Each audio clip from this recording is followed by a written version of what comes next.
कांग्रेस की महिला मोर्चा ने अब विरोध करने का एक नया तरीका अपना लिया है। आज कांग्रेस की प्रदेश सचिवालय सुशीला बेलवाल प्रदेश सरकार में मंत्री रेखा आर्य की तरह ड्रेस पहनकर नजर आई।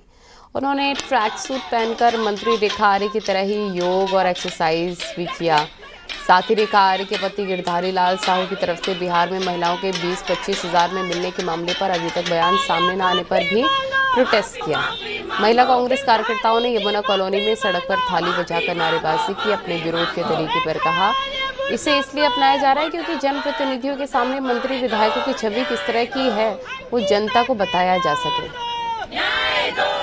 इसलिए हम इस तरीके से प्रोटेस्ट करें, शायद उनका जमीर जाग जाए और उस प्रदेश की बेटी की बात जब आए तो वो उनके लिए कुछ सोच सके और उनकी आवाज हमारी आवाज के साथ उनकी आवाज मिला के सरकार से मांग कर सके कि अंकिता भंडारी को न्याय मिलना चाहिए।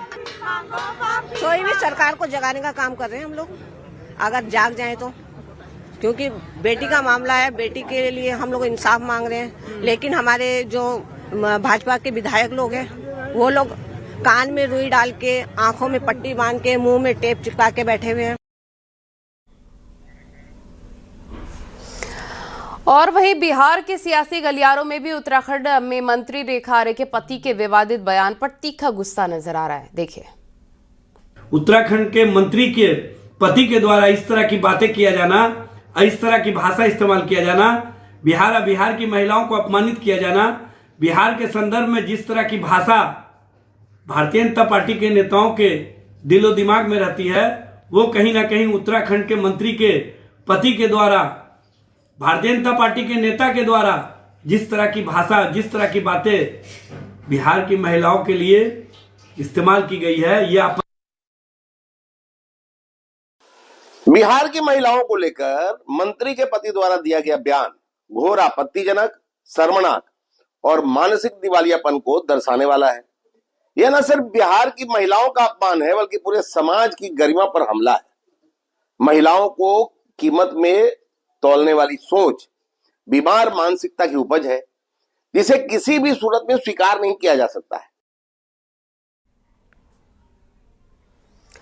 अंकिता भंडारी हत्याकांड मामले में राज्य में सियासत तेज हो गई है। जहां बीजेपी प्रदेश कार्यालय में कैबिनेट मंत्री सुबोध उनियाल एक प्रेस कॉन्फ्रेंस करते नजर आए। सुबोध उनियाल ने कहा, अंकिता भंडारी हत्याकांड पर उत्तराखंड मंत्री सुबोध उनियाल ने कहा, सरकार अपना पूरा पक्ष रख चुकी है।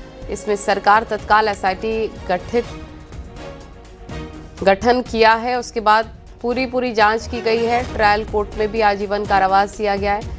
एसआईटी की जांच सही है। इसके विरोध में कुछ लोग जब उच्चतम न्यायालय गए तो उच्चतम न्यायालय ने हाई कोर्ट के आदेश को सही ठहराते हुए उनकी अपील को रिजेक्ट कर दिया है। साथ ही वायरल ऑडियो मामले में रिपोर्ट दर्ज कर इसकी जांच की जा रही है।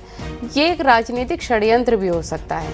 पहले भी एसआईटी ने साक्ष्य मांगे थे और अब भी अपील कर रही है कि किसी के पास घटना से जुड़ा कोई भी साक्ष्य हो तो उसे पुलिस को दे, इसकी जांच की जाएगी।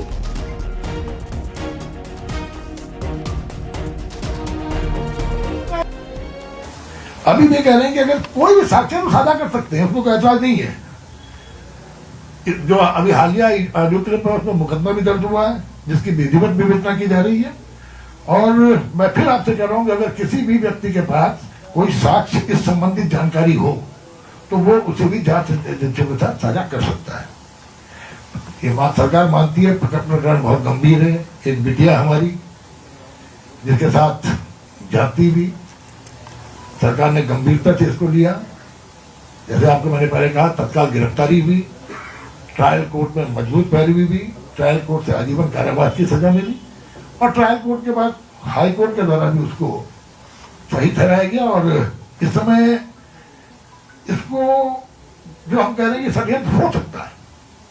आपको मालूम है कि ये कहा गया, जो ऑडियो क्लिपिंग में ये बात भी कह रहे हैं, दो बातें चली कि सुसाइड किया, तो कहीं ना कहीं ये लगता है कि कुछ लोग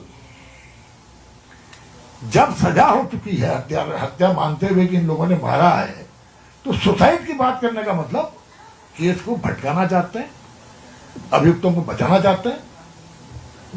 कोर्ट ने मान लिया कि हत्या की गई, कोर्ट ने सजा कर दी, उसके बाद